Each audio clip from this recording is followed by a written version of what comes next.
In this lecture, we will discuss sexual disorders and dysfunctions.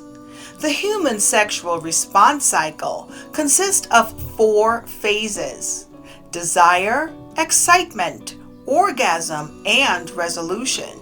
Depending on the researchers cited, these phases may include excitement, plateau, orgasm, and resolution. Sexual dysfunctions, disorders in which people cannot respond normally in a key area of sexual functioning, make it difficult or impossible for a person to have or enjoy sexual activity. Studies suggest that as many as 30% of men and 45% of women around the world suffer from such a dysfunction during their lives.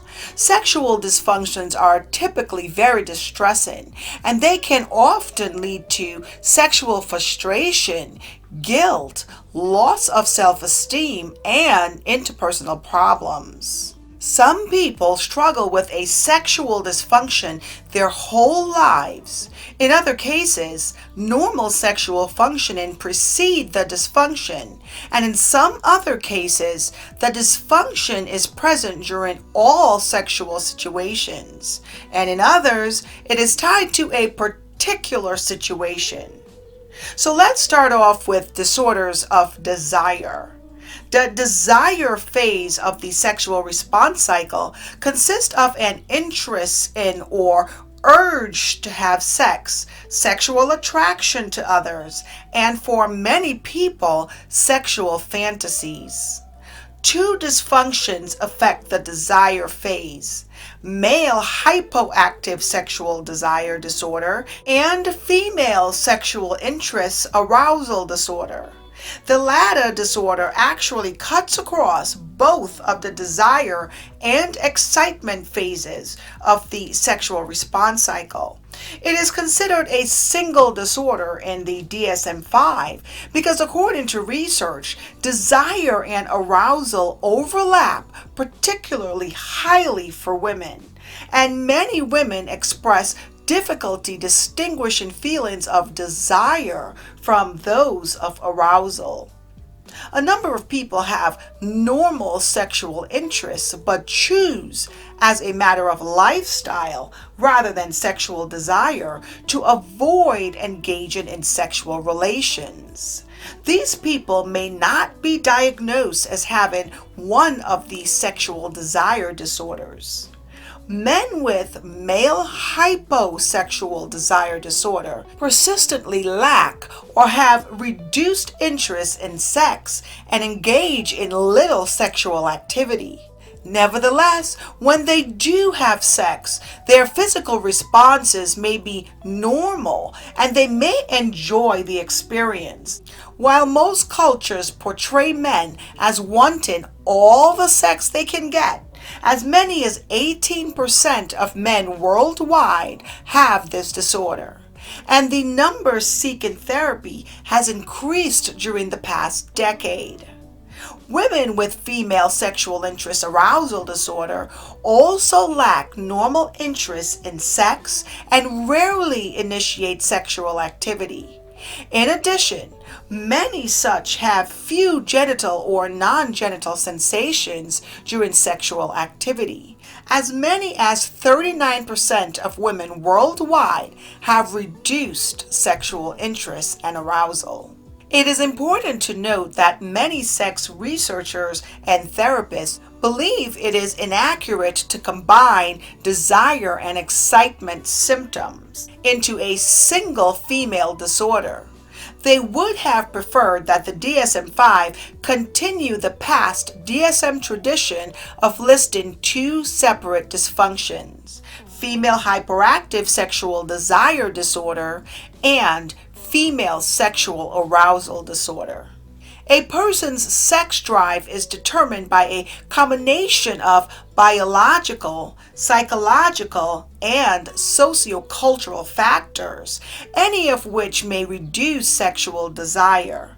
Most cases of low sexual desire are caused primarily by sociocultural and psychological factors, but biological conditions can also lower sex drive significantly. The excitement phase of the sexual response cycle is marked by changes in the pelvic region, general physical arousal, and increases a heart rate, muscle tension, blood pressure, and rate of breathing. In men, blood pools to the pelvis and leads to erection of the penis. In women, this phase produces swelling of the clitoris as well as lubrication of the vagina. Now, let us review erectile disorder. Men with erectile disorder persistently fail to attain or maintain an erection during sexual activity. This problem occurs in 15 to 25% of the male population. Most cases of erectile disorder result from an interaction of biological, psychological, and sociocultural processes. Now, let us quickly move on to disorders of orgasm. During the orgasm phase of the sexual response cycle, a person's sexual pleasure peaks and sexual tension is released as the muscles in the pelvic region contract or draw together in rhythms. The man's semen is ejaculated, and the outer third of the woman's vaginal walls contract. Dysfunctions of this phase of the sexual response cycle are early ejaculation and delayed ejaculation in men, and female orgasmic disorder in women. A man suffering from premature ejaculation, also called early or rapid ejaculation, persistently reaches orgasm and ejaculates within 1 minute of beginning sexual activity with a partner and before he wishes to do so. As many as 30% of men worldwide ejaculate early at some time. The typical duration of intercourse in our society has increased over the past decades, which has caused more distress among men who ejaculate prematurely. Although many young men certainly contend with a dysfunction, research suggests that men of any age may suffer from it. Now, a man with delayed ejaculation, previously called male orgasmic disorder, is unable to ejaculate or has a very delayed ejaculation during sexual activity with a partner. As many as 10% of men worldwide have this disorder. Women with female orgasmic disorder persistently fail to reach orgasm, have very low intensity orgasms, or have very delayed orgasms. Around 21% of women apparently experience this pattern of some degree. Studies indicate that 10% or more of women have never had an orgasm, either alone or during intercourse, and at least 9% rarely have orgasms. At the same time, 50 to 70% of all women experience orgasm in intercourse, at least fairly regularly. Women who are more sexually assertive and are comfortable with masturbation tend to have orgasms more regularly. Most clinicians agree that orgasm during intercourse is not mandatory for normal sexual functioning. Many women instead reach orgasm with their partners by direct stimulation of the clitoris. Although early psychoanalytic theory considered a lack of orgasm during intercourse to be pathological, evidence suggests that women who rely on stimulation of the clitoris for orgasm are entirely normal and healthy. It is important to note that a number of clinicians further believe that the achievement of orgasm under any circumstance is not a defining feature of an acceptable and normal sex life. Now, let us review disorders of sexual pain. Certain sexual dysfunctions are characterized by enormous physical discomfort during intercourse, a difficulty that does not fit neatly into specific part of the sexual response cycle. Women have such dysfunctions much more often than men do. For some women with this disorder, the muscles around the outer third of the vagina involuntarily contract, preventing entry of the penis. This problem can prevent a couple from ever having intercourse. Now let us review the treatments for sexual dysfunctions.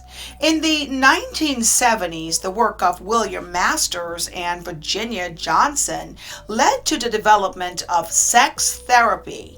Today, sex therapy combines a variety of cognitive, behavioral, couple, and family systems therapies. It generally includes features such as careful assessment, education, acceptance of mutual responsibility, attitude changes, improvements in communication, and couples therapy. In addition, specific techniques have been developed for each of the sexual dysfunctions. The use of biological treatments for sexual dysfunctions is also increasing. In another lecture, I will review paraphilic disorders. They are patterns characterized by recurrent and intensive sexual urges, fantasies, or behaviors involving objects or situations outside the usual sexual norms. For example, non-human objects, children, non-consenting adults, or experiences of suffering or humiliation.